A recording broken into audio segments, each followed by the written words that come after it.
Guys, it's me, Regina B. I am back with another video. I've also been watching filming videos. So as you can see, it's a little change of setup. Let me know what you think down in the comments, please. But hey, I am back with a video, and this one is going to be really quick. But I wanted to, let me get comfortable, even though it's going to be quick. So I wanted to come on here and just talk to all of the stay-at-home parents that are preparing for the upcoming school year. I was just running around hectic today, picking up all of my children's devices. 3 of my children are school age. So I have a sophomore, a second grader, and a pre-K'er. And I was just running around all day today, picking up their devices, making sure that they're enrolled. I got emails from teachers, so many teachers. And I was just running around today, and I really have been very busy this entire week so far, from the weekend till now, because I did an event over the weekend which was very successful. I'm very grateful for that. But I was just running around, and I realized that, okay, I'm starting to feel anxious. You know, I kind of dealt with the anger a little bit last week, but I'm like, I'm starting to feel anxious. Just nervous about how the school year is going to go. You know, my son is going to have such a different schedule from my second grader. My second grader is going to have such a different schedule from my pre-K'er. How am I going to do it all? And I really felt the Lord say, relax. My burden is easy and my yoke is light. Or is it my yoke? Look it up and you can correct me. But basically, he's like, take it easy, relax. You know, in just my studies, because I'm going back through Matthew, through the New Testament again. And one thing I so love about Jesus, and one thing that I am definitely wanting and praying and trying to practice at being, is relaxed. He was relaxed. The only time he really got like hyped or is when they were selling in the temple the doves to the poor.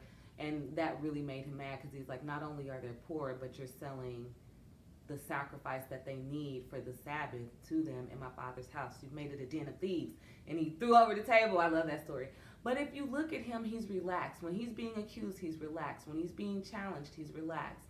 And so I just felt the Lord say, you know, relax.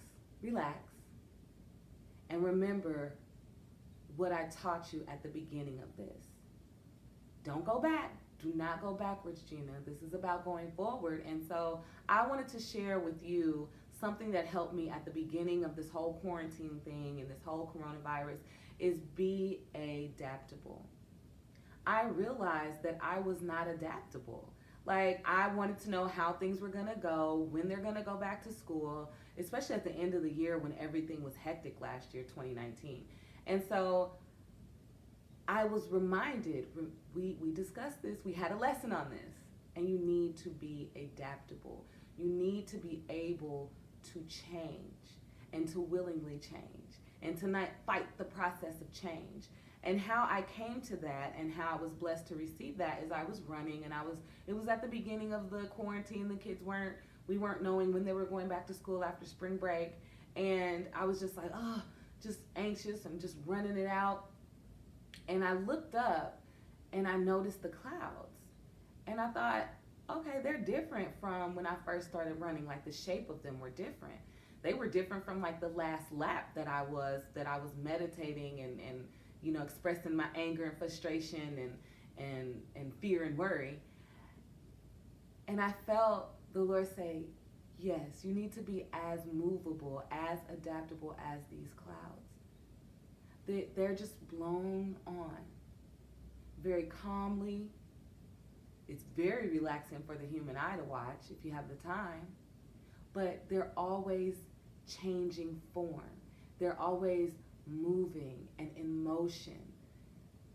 Don't resist being changed. Don't resist being in motion. Continue to move forward. Sometimes if you look at the clouds and the wind is at the right speed, it looks like they're like on a mission going somewhere. You're like, where are these clouds going? But it just showed me that you need to be able to take on new forms. You need to be able to change along with the way that things are going. Things are not always going to be the same. and you need to be able to be adaptable. The day is not yours to control. I know I want to control. I know other people, parents, we have issues with control, but I just have to laugh because it's like, I have none. I can say sit down, and I want them to sit down, and they're just popping up. I can train them up, is what we're told to do in Proverbs. Train your child up in the way that they should go, and they will not depart from it. But I can't control them. And so I was like, wow, you can't control anything but yourself and your actions. And so that's my suggestion to any parent that may be dealing with anxiety, worry, or fear, or even anger. Think about what the word adaptability means, to be adaptable. Think about what it means to you. Maybe look up the definition if it'll help you. How willing are you to change? How do you deal with change? What's your perception on change? And it'll change everything. So that's just one of my suggestions. That's just something that I was reminded of here recently of like, no, you had that lesson. Be adaptable, okay? Be like a child. They just wake up and they're like, okay, they know they're gonna eat, they know they're gonna have clothes, but if you're like, come on, let's go to the store, they're like, okay.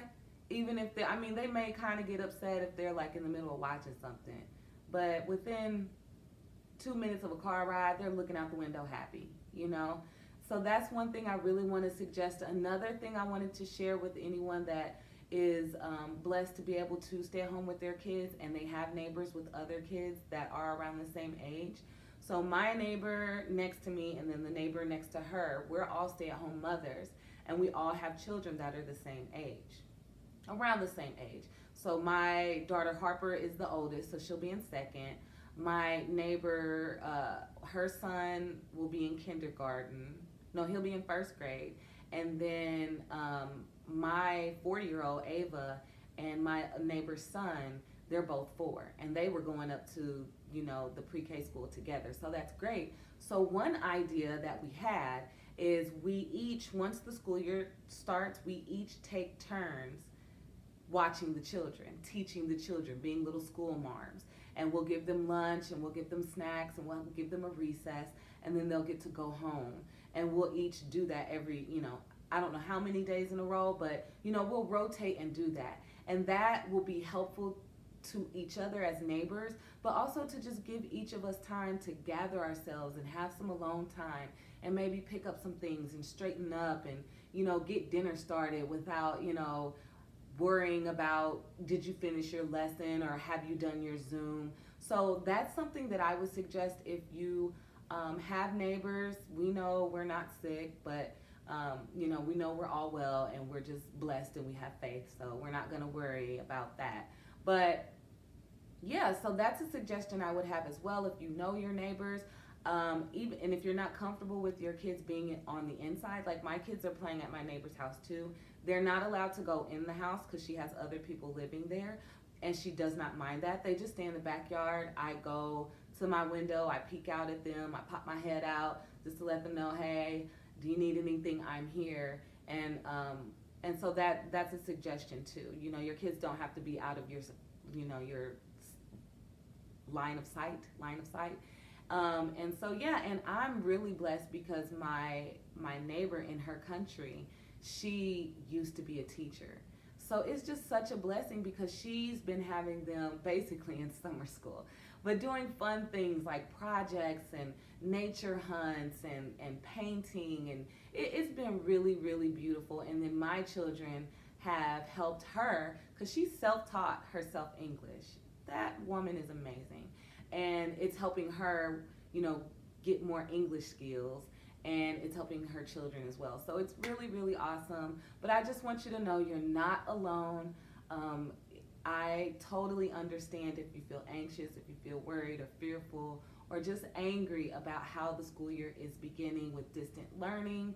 And then our school district, once they allow the kids to come back, they're going to do blended learning, which is so many days in school and so many days out of school. So I totally get it. I understand. I'm just here to suggest some things to you that has helped me as recent as this week to deal with and cope with and just come to terms with where we are. And for all of us that are parents right now, we are learning as we go. So we need to be gentle with ourselves. We need to give ourselves some grace. We need to forgive ourselves some if we're not getting everything perfectly right. It's okay. This is a new time that no one has dealt with. Technology, corona, and just everything that's going on in the world, us parents that are experiencing it now are experiencing something that even our parents didn't go through with us. So take that with you. I'm going to end it here because I want to keep it quick because I have things to do, but I really want to commit to trying to grow this channel. And I have fun doing it. It's actually like therapy to me. So it's just wonderful. But I want to thank all of the people that have liked and commented and subscribed on my channel, my best friend and my husband, who is also my best friend, my biggest supporters. Thank you guys. And yeah, like, comment, subscribe.